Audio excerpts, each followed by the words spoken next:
We are dominated by the very small. We don't even think about it. When we take our phone out of our pocket, we don't think of our phone as being that small, but there are billions of things, of transistors inside your phone.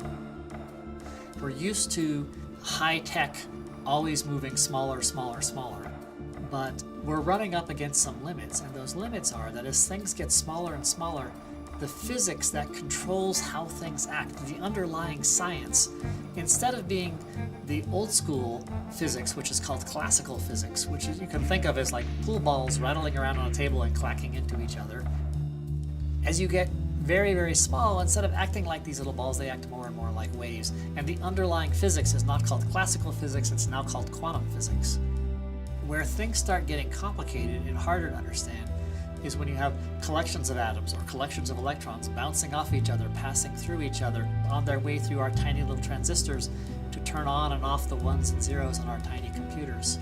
These problems are hugely more complex, and so oftentimes we have to do experiments to understand them. That's where the ultra-cold temperatures come in. If you cool atoms down to some of the coldest temperatures that you can imagine, colder than any other place in the natural universe, the atoms are moving very, very slowly. And if you're going to make some measurements about their properties, if they're moving slowly, you can make that measurement a lot more precisely. If all the atoms in this room right now are moving around at 770 miles per hour, the speeds that the atoms are moving once they're cooled is slower than 1,000th of a mile per hour. A cold atom is a controllable atom. You let them out of the trap and they just float. We are cooling the atoms down to a fraction of a billionth of a degree above absolute zero. And at temperatures so low, we can easily see these atoms for tens of seconds and study and see their dynamics and how they interact with each other. To do that, we have to be in space. We have to take quantum matter and quantum technologies into space. And we have to work hard to learn how to use quantum technologies in space. And the Cold Atom Laboratory is the first dedicated laboratory that will allow us to do this sort of work. These types of experiments are the most challenging tabletop experiments that take place on Earth.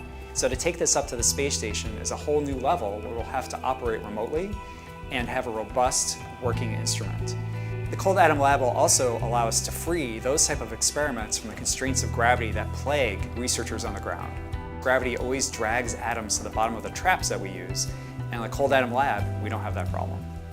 When we discovered Bose-Einstein condensation in 1995, the experiment was complicated and difficult. I would have never imagined that it is possible to do such experiments now on a space station. With Bose-Einstein condensates, we reach nano-Kelvin temperatures, so all the atoms have an extremely low energy. So therefore, going to microgravity eliminates a number of limitations for the experiments. Ultra cold acts like a magnifying glass. It expands the effects of quantum mechanics. That's really the power of these very low temperatures of the Cold Atom Laboratory, as we can learn about these things as we get colder and colder yet.